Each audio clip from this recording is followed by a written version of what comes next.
শুভ দুপুর। সবাই কেমন আছো? সবাইকে শুভ দুপুরের শুভেচ্ছা জানিয়ে আজকে রান্না শুরু করলাম। এখানে হালকা করে ইলিশ মাছ ভেজে নিচ্ছি, বানাবো ইলিশ মাছের পাতলা ঝোল। মাছ সব ভাজা হয়ে গেছে, এখন আমি ঝোল বানানোর জন্য তেলের মধ্যে কালো জিরে ফোড়ন দিলাম।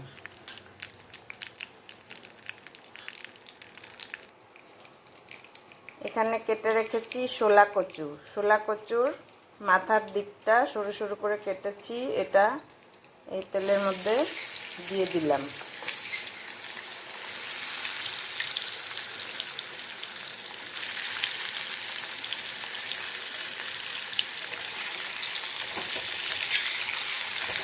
এখন কচুগুলোকে সুন্দর করে আগে একটু ভেজে নেব।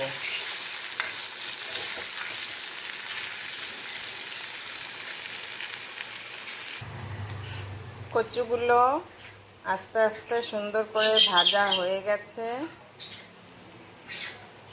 হয়ে গেছে, নরমও হয়ে গেছে। এখন আমি এর মধ্যে লঙ্কা দিয়ে দিচ্ছি,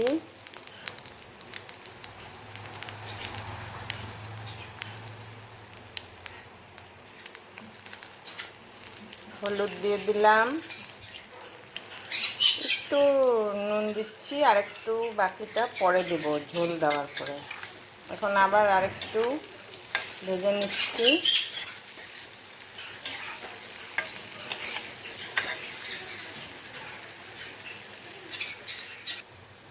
হলুদটা দিয়ে ভালো করে সাতলানো হয়ে গেছে, এখন আমি ঝোলের জন্য জল দিয়ে দিচ্ছি।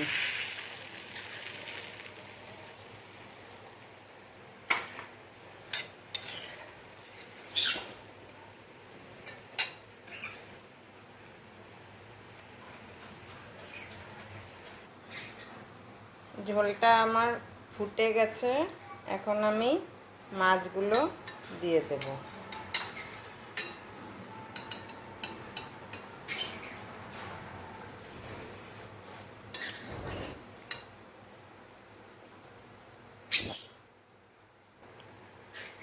আর বাকি নুনটাও এখন দিয়ে দিলাম।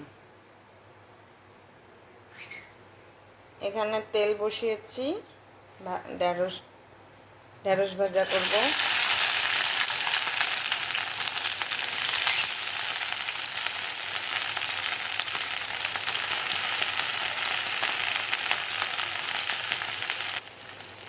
ঢেঁড়সে একটু নুন দিয়ে দিলাম, একটু হলুদ দিয়ে দিলাম,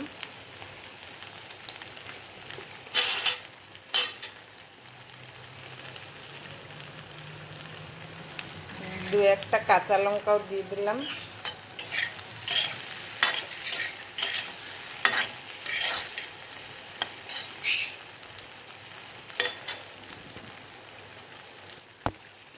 এখন ঢাকা দিয়ে দিচ্ছি,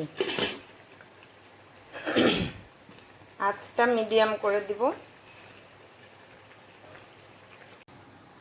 ঢেঁড়স ভাজা হয়ে গেল, আমি তুলে নিলাম।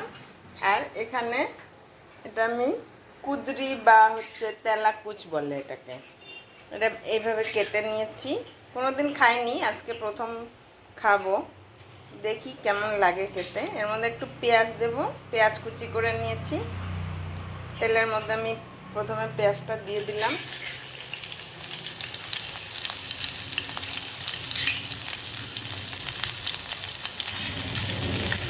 অনেকেই খায়, কিন্তু আমার কোনোদিন খাওয়া হয়নি, তা আজকে ভাবলাম খেয়ে দেখি কেমন লাগে।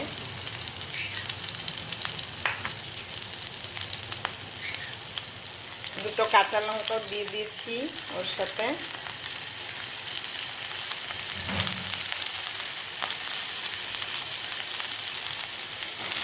এখন আলু আর কুদরিটা বা তেলাকুচ, আমরা বলি তেলাকুচ, এটা ছেড়ে দিচ্ছি।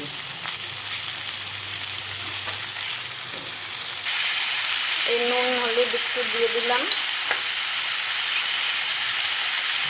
কমন ব্যাপার এটা, নুন হলুদ দিতেই হবে, এটা ছাড়া হবে না।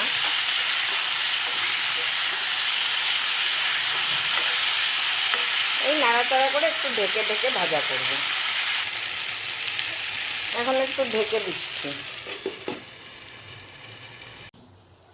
হয়ে গেল কুঁদরি আলু ভাজা, দেখতে এরকম হয়েছে। সবাই ভালো থেকো, সুস্থ থেকো, টাটা।